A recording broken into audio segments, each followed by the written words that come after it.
भाग्य की खोज। बहुत समय पहले एक गांव में हैरी और डेरिक नाम के दो भाई रहते थे। बड़ा भाई डेरिक हर काम मन लगाकर मेहनत से करता था। छोटा भाई हैरी सुस्त और आलसी था। उसका किसी काम में मन ही नहीं लगता था। एक दिन हैरी डेरिक से बोला, भाई, हम दोनों एक ही पिता की संतान हैं, फिर ऐसा क्यों कि तुम जो भी काम करते हो उसमें सफल हो जाते हो और मैं कुछ भी करूं सब गलत ही हो जाता है। बच्चे बूढ़े कोई भी मेरा सम्मान नहीं करता। घुड़दौड़ में तुम हमेशा अव्वल आते हो और मैं घोड़ा मुझे गिरा देता है या फिर कभी मैं ही घोड़े से गिर जाता हूं। ऐसा क्यों? मैं हर काम मन लगा कर करता हूँ और भाग्य मेरा साथ देता है बस। जब हम दोनों भाई हैं तो भाग्य अलग अलग क्यों हैं? तुम्हारी पत्नी तुम्हें प्यार करती है, माता पिता भी तुम्ही से सलाह मशवरा करते हैं, मुझसे तो कोई पूछता ही नहीं है और यहाँ तक कि कोई लड़की मुझे नज़र घुमाकर देखती तक नहीं है। भाई सुनो, क्रोध को त्याग दो, खुद पर भरोसा रखो और हर काम मन लगा कर करो, देखना भाग्य तुम्हारा साथ देगा। अगर भाग्य ही सब कुछ है तो मैं सबसे पहले भाग्य को ही खोजूंगा। डेरिक उसकी बात सुनकर हंस पड़ा। पर हैरी ने तो जैसे ठान ही लिया था कि वह भाग्य को खोज निकालेगा और वह भाग्य की खोज के लिए सफर की तैयारी में भी जुट गया। तो उसके माता पिता परेशान हो गए। माँ ने हैरी को डांटते हुए कहा, अरे, भाग्य कोई चिड़िया नहीं है जिसे तुम खोज कर ले आओगे। और हाँ, तुम जैसे भाग्य के भरोसे बैठने वालों के लिए हमारे बड़े बुजुर्ग कहा करते थे, तुम्हारा भाग्य तो जंगल में मुर्गी की टांगों पर खड़ी झोपड़ी में रहने वाली बुढ़िया ठड्डों की मुट्ठी में है। तुम्हारा भी वही हाल है। अरे, भाग्य का कोई ठिकाना है क्या जो तुम भाग्य को ढूंढने चले हो? हैरी ने मन में ठान लिया था, तो उसने किसी की नहीं सुनी। कुछ जरूरी कपड़े बैग में रख वह अनजाने सफर पर निकल पड़ा। उसके पिता ने उसकी परेशान माँ को समझाया, घबराओ मत। या तो वह जगह जगह भटक कर घर वापस आ जाएगा या फिर सुधर कर कुछ न कुछ सबक सीख कर ही लौटेगा। हमें कुछ दिन इंतजार करना होगा। इधर हैरी चलते चलते जंगल में पहुंच गया। कुछ दूर आगे जाने पर उसे एक पुल दिखाई दिया जिसके नीचे सुंदर सी नदी बह रही थी और नदी के किनारे चेरी ब्लॉसम के पेड़ फूलों से भरे हुए थे। हैरी कुछ देर के लिए पुल पर खड़ा सुंदर दृश्यों में खो गया। पुल के उस पार एक छोटे से गांव से गुजरते हुए वह एक खेत के पास पहुंचा। खेत में एक सुंदर युवा लड़की अपने किसान पिता के साथ बड़ी उदास बैठी थी। हैरी ने पास जाकर पूछा, क्या हुआ, आप इतने उदास क्यों हैं? किसान बोला, हमने यह खेत अपना सब कुछ बेच कर लिया था। हम बड़े परिश्रम से खेती करते हैं, अंकुर भी फूटते हैं, बड़े भी होते हैं, पर जैसे ही फसल पकने को तैयार होती है, इतनी देखभाल के बावजूद फसल सूख जाती है। फसल कैसे बचाएं? कुछ समझ नहीं आता। हमारा तो भाग्य ही खराब है।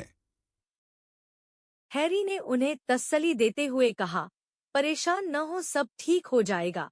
किसान ने पूछा, तुम कौन हो और कहाँ जा रहे हो? मेरा नाम हैरी है और मैं अपने भाग्य को ढूंढने निकला हूँ। किसान हैरान होते हुए बोला, क्या कहा? भाग्य को ढूंढने?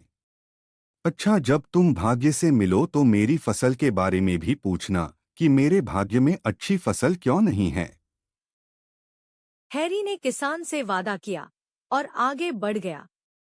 कुछ दूर आगे जाने पर वह एक नगर में पहुंच गया।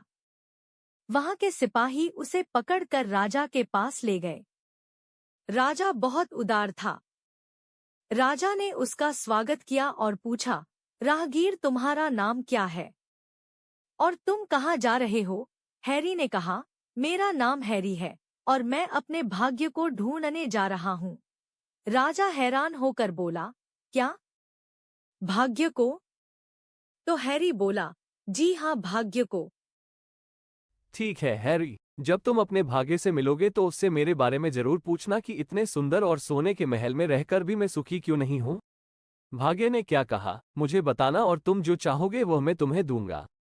और हाँ, मुझे खुशी होगी अगर कुछ दिन तुम हमारे साथ महल में रहो। इस सम्मान से हैरी बहुत खुश हुआ। कुछ दिन महल में रहने के बाद हैरी अपनी आगे की यात्रा पर निकल पड़ा। राजा ने उसे कुछ तोहफे दिए, जिसमें आगे की यात्रा के लिए एक फर वाला गर्म कोट भी दिया। जैसे जैसे वह आगे बढ़ रहा था, ठंड भी बढ़ रही थी। बर्फीले जंगल से गुजरते हुए उसे एक झोपड़ी नजर आई। हैरी ने पास जाकर देखा। झोपड़ी मुर्गी के पंजों पर बनी है और बाहर अलाव के पास एक बुढ़िया बैठी है। हैरी को तुरंत अपनी माँ की बात याद आ गई।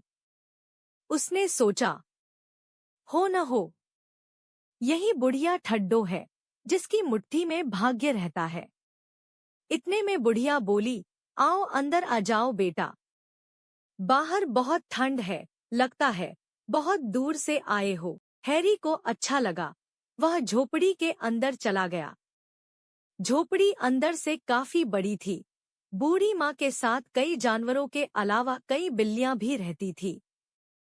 बूढ़ी माँ ने हैरी को खाने के साथ गरम गरम सूप दिया तो हैरी ने बूढ़ी माँ से कहा, माँ, मैं अपने भाग्य को तलाश रहा हूँ, क्योंकि मेरा भाग्य कभी मेरा साथ नहीं देता। और मेरा बड़ा भाई जो भी करता है, भाग्य उसका साथ देता है और वो हर काम में सफल हो जाता है, जबकि मैं हमेशा असफल रहता हूँ। मेरा भाग्य कहीं खो गया है, उसी की तलाश में आपके पास आया हूँ। बूढ़ी माँ ने उसकी सारी कहानी सुनी और अपना भाग्य पाने के लिए हैरी को कुछ दिन अपने साथ रहकर उसका हर काम करने के लिए कहा। हैरी तुरंत मान गया। उसे लगा बूढ़ी माँ अकेली नहीं रहती, उसके साथ इतने सारे जानवर भी रहते हैं जो उसकी भाषा समझते हैं। अगली सुबह बूढ़ी माँ ने हैरी से कहा, सुनो बेटा हैरी, बाहर सामने ही कुछ दूरी पर मुर्गियों का बाड़ा है, वहां जाकर मुर्गियों को दाना डाल देना और उन्होंने जो अंडे दिए हों वह ले आना। हैरी तुरंत उठकर चल दिया और कुछ ही देर में अंडे लेकर आ गया। सारा दिन बूढ़ी माँ हैरी से कुछ न कुछ काम करवाती रही और हैरी भी बिना आलस किए मन से सभी काम करता रहा। इसी तरह 3 दिन बीत गए। अब बूढ़ी माँ ने हैरी से पूछा, बेटा हैरी, तुम 3 दिन से मेरे पास हो और मेरे सभी काम खुशी से कर रहे हो। अब तक कोई भी काम ऐसा नहीं है जो तुम न कर पाए हो। तुमने क्या महसूस किया? अरे हाँ, ये तो मैंने सोचा ही नहीं। मुझे तो हर काम करना बहुत अच्छा लग रहा है और आलस किए बिना बड़ी खुशी से कर रहा हूँ और कहीं कोई गलती भी नहीं हो रही। क्योंकि तुमने सभी काम अपने भाग्य की खोज के लिए किए थे ना, और तुम सभी में सफल हुए। जो भी काम करो, आलस और क्रोध त्याग कर मन से करोगे तो तुम्हें सफलता जरूर मिलेगी। याद रखना, भाग्य तुम्हारा हमेशा साथ देगा। तुम्हारा भाग्य तो तुम्हारे पास ही था जो अब भी है। हैरी बूढ़ी माँ से अपने सभी सवालों के जवाब लेकर वापस अपने गांव की ओर चल पड़ा। सबसे पहले वह राजा के पास गया और उसे कहा, आप जब अपने असली रूप में आएंगे तभी आपको सुख और शांति मिलेगी। यानी आप पुरुष नहीं, एक महिला हैं। राजा के रूप में राजकुमारी सोच में पड़ गई और अगले ही पल वह राजकुमारी के वेश में आ गई। हैरी उसकी सुंदरता देखता ही रह गया। राजकुमारी ने कहा, हैरी, तुमने मुझ में हिम्मत जगाई है। मैं चाहती हूँ तुम हमेशा के लिए यहीं रुक जाओ और मेरे साथ विवाह करके राज्य का कार्यभार संभालो। हैरी ने कहा, माफ कीजिए, मैं एक साधारण व्यक्ति हूँ। आपको किसी राजकुमार से विवाह करना चाहिए। और हैरी अपनी आगे की यात्रा पर निकल पड़ा। जब वह किसान के घर के पास से गुजरा तो किसान अपने सूखे खेत के पास ही मिल गया। हैरी से उसने अपने प्रश्न का उत्तर पूछा तो हैरी ने कहा, आपके खेत में कई सोने से भरे घड़े रखे हैं जो आपकी फसल को पकने नहीं देते और आपकी फसल सूख जाती है। आप उन्हें निकाल लीजिए और सुखपूर्वक रहिए। किसान उसकी बात सुनकर खुशी से झूम उठा। उसने हैरी को धन्यवाद दिया और हैरी अपने गांव की ओर बढ़ गया। गांव पहुंचकर उसके जीवन में बहुत बदलाव आ गया था। अब वह हर काम मन लगाकर करता था। सभी उसकी तारीफ करते थे। एक दिन अचानक किसान, जो अब बहुत अमीर हो गया था, कीमती तोहफे लेकर अपनी पत्नी और खूबसूरत बेटी के साथ हैरी से मिलने आया और बोला, हैरी, तुम्हारी वजह से आज मैं एक धनी व्यक्ति हूँ।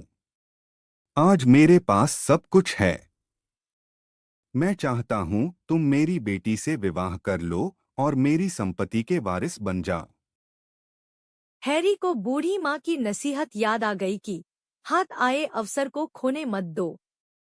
हैरी ने कहा, यदि आपकी बेटी की भी यही इच्छा है तो मुझे इनकार नहीं है। और कुछ ही दिनों में हैरी का विवाह किसान की बेटी के साथ हो गया और अब वह जान गया था कि भाग्य हमेशा मन लगाकर अपने लक्ष्य के लिए काम करने वाले का ही साथ देता है।